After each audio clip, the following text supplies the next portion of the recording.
মুহূর্তে সবচেয়ে আলোচনার যে বিষয়টি আছে সেটা হচ্ছে বাংলা কিউআর। বাংলা কিউআর আসলে কি?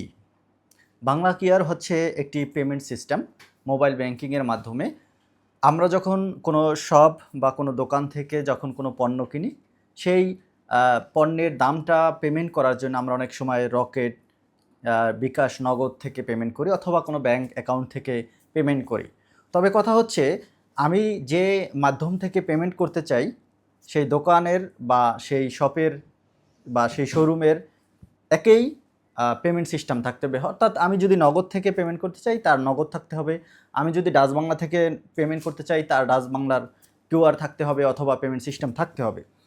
কিন্তু এই বাংলা কিউআরে সরকার যেটা চালু করছে সেটার মাধ্যমে আপনি নগদ, বিকাশ, রকেট যেকোনো ব্যাংকিং সিস্টেম বা যেটাই হোক না কেন আপনি এই কিউআর স্ক্যান করে পেমেন্ট করতে পারবেন। সেক্ষেত্রে আপনার নির্ধারিত কোনো মাধ্যম ব্যবহার করতে হবে না।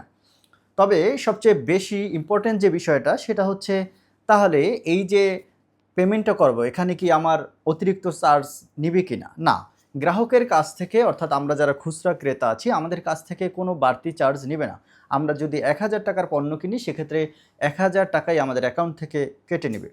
কিন্তু যিনি দোকানের মালিক বা যিনি শোরুমের মালিক তার কাছে যদি ১,০০০ টাকা সেই পেমেন্টে থাকে এবং সেই ১,০০০ টাকার জন্য সরকার বর্তমান নির্ধারিত যেটা মূল্য সেটা হচ্ছে ১০ টাকা, অর্থাৎ ১০০ টাকায় ১ টাকা যে চার্জ সেটি নিয়ে থাকবেন। তবে সরকার এখানে আরও একটি বিষয় অ্যাড করেছেন যে এই ক্ষেত্রে যে পেমেন্টের যে মাধ্যমগুলো আছে অর্থাৎ নগদ, বিকাশ বা যেটা আছে আর কি, তারা যদি চায় এখানে কম বেশি করতে পারবে বা সেটাকে ফ্রি করে দিতে পারবে চাইলে, বা তাদের প্রচার প্রচারণার স্বার্থে সেটাকে কম বেশি করতে পারবে।